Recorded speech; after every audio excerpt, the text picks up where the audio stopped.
area. Yung mga iba po ay hindi gumagana. So kaya ang mga tao kanina medyo nagpapanik ng konti ng tala at kung bakit nagkaganoon. Ayan po. Kanina po kasi, kaninang umaga may napansin po kami doon sa presinta 21A hanggang 31F. Doon nga po mula kaninang hapon hanggang ngayon hindi pa rin ho umaandar yung PCOS machine. Ano po ba ang nangyari doon at hindi na ho ba naayos? Meron lang po tayong nakadelegate dyan ng mga tao ng mga Smartmatic bawat isang room. So every time naman po pagka hindi gumana, ito po pinapalam po sa kinakaukulan kagad at itinatawag naman po sa COMELEC upang ayusin kagad. Actually, gumana rin po ito lahat kanina but meron naman na pailalan itong hapon na 3% na hindi na naman po gumana. So pagka ganun po hindi gumagana, ginagawa po ng mga chairman ng mga BI, nilalaglag din po dun sa may isang parang sa box din po lalaglag. Ayun po. Ayun po may mga ano ba tayo? May mga botante po ba tayo na umuwi talaga? May figure po tayo kung ilan yung mga botante? Halos 100% po ba nakaboto o may mga naguyan po? Hindi naman po natin nasabing 100% but kaninang umaga talaga pong napakaraming tao. At ito po ay sinabihan po ng napakainit na panahon. So, ang nagpantala po dito ay talaga po yung mga PCOS machine na hindi gumana. So, napakahirap pong pumila. Napakainit. Kaya yung mga iba po nag-decision na umuwi muna ng kanilang bahay at babalik dito sa presinto ulit upang bumoto ng hapon. At nagbigay naman po ng COMELEC sa mga bawat presinto ng time. Binigyan po ng oras ng kakula oras na hanggang 8 o'clock.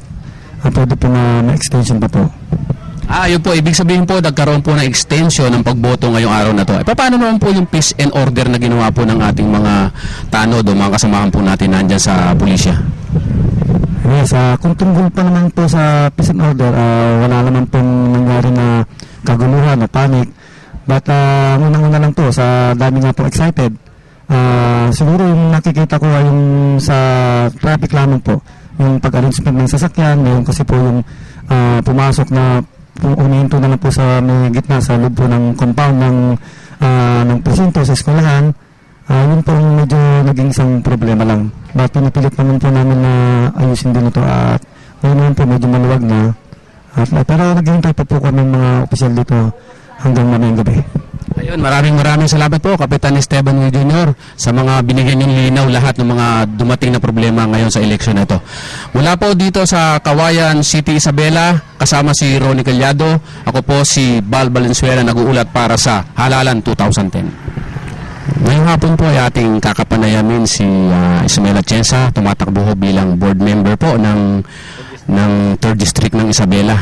Meron lang po kaming tanong Ginoong Atienza, nagkaroon po ng konti po bang problema sa mga ginawang botohan po kanina sa bawat presinto? Well, sa mga na-monitor natin, mayroon mga ilan-ilan presinto na nagkakaproblema yung kanilang pisos.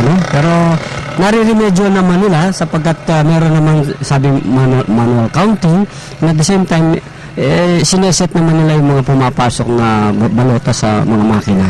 So, magtatagal nga lang siguro.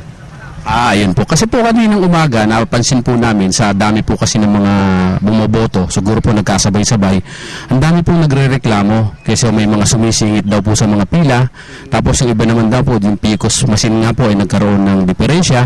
Ano po bang mga ginawa nating mga aksyon doon, lalo na po sa COMELEC? Kanina, nung nandun ako sa isang presinto, sa isang eskwelahan, ininungkahi ko na yung first come first serve na lang, hindi yung numero pang hinahanap. Yung nagpapatagal yung paghahanap ng numero Ngayon, pagka pinapasok na nila in bunch of 10, 10, tapos 10 ulit, mas mabilis kaysa sa hintayin mo pang pababalikin mo pa yung pumipila, hahanapin pa yung numero na doon. Mas maganda sabi ko, kung first come first serve, hindi na yung numero ang susundin. Ayun po, may mga nabanggit din po sa amin at inalam din po na may mga umuwi pong mga butante dahil unang-una, hindi daw po nila makita yung mga pangalan nila. Pangalawa naman po, naiinis naman po yung iba. Ano ba sasabi natin tungkol dito? At tuwing election, meron naman talagang ganun dahil yung COMELEC talagang hindi nila naipaghandaan kung saan mga presinto sila dapat mapunta. Kaya yun ay isang perennial problem natin yan. But anyway, nung nakita ko kanina, nung naisuggest ko nga, na dapat siguro kako huwag na yung hintayin yung numero, kundi yung kung sino yung nakapila na, papasukin na lahat kaysa sa maghihintay ka napakainit. Ayun po, ayun po. Sige po, ano po yung huling mensahe po natin sa ating mga kababayan, lalo na dito sa Isabela? Well, ang unang-una po, dahil pong magpasalamat sa ating Panginoon sapagkat after yung 45 days namin pagkangampanya ay wala po naging aberya at napakatahimik. At ganun din po, itong kasalukuyang eleksyon na ito ay napakatahimik po sa bawat presinto na aking puntahan. Ayun po, maraming salamat po. Ismael Atienza po, tumatakbuhong board member ng 3rd District. Mula po rito sa Kawayan City, Isabela, kasama si Ronnie Calyado, nag-uulat po para sa Halalan 2010.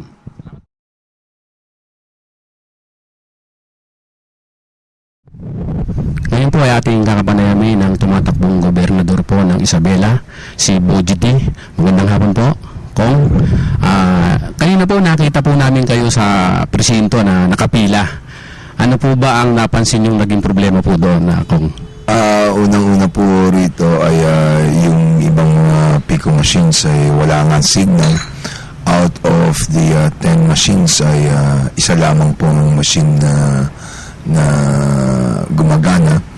Subalit naging tayo kami, kailangan lang po talagang magtiyaga po tayo dahil ito yung kauna-unahan nating automated election at talaga pong lahat tayo bago rito sa nangyayari dito. Saka ang nakakalungkot lamang po rito, since clustered naman po itong precinct na to, from 5 precinct naging isa, kaya yung maliit na classroom talagang kulang na kulang, kaya nahihirapan po ang ating mga voters, ang haba-haba ng mga pila.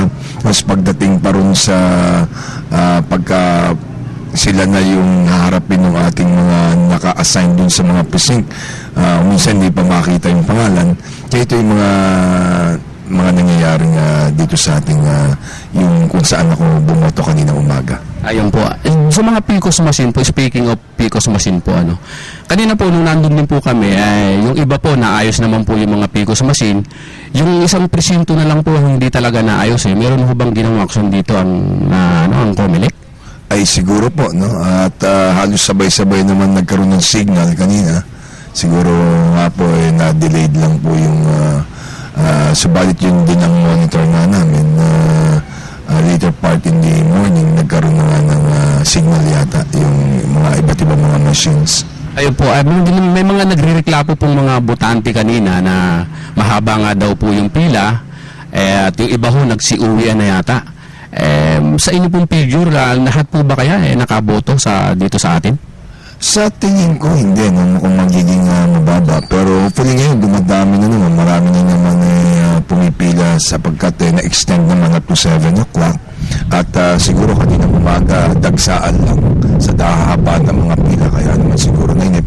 Pero siguro naman po, and sana ay talagang bumalik po yung ating mga interesadong bumoto sapagkat napakahalaga po nitong tungkulin nila, yung responsibilidad po natin.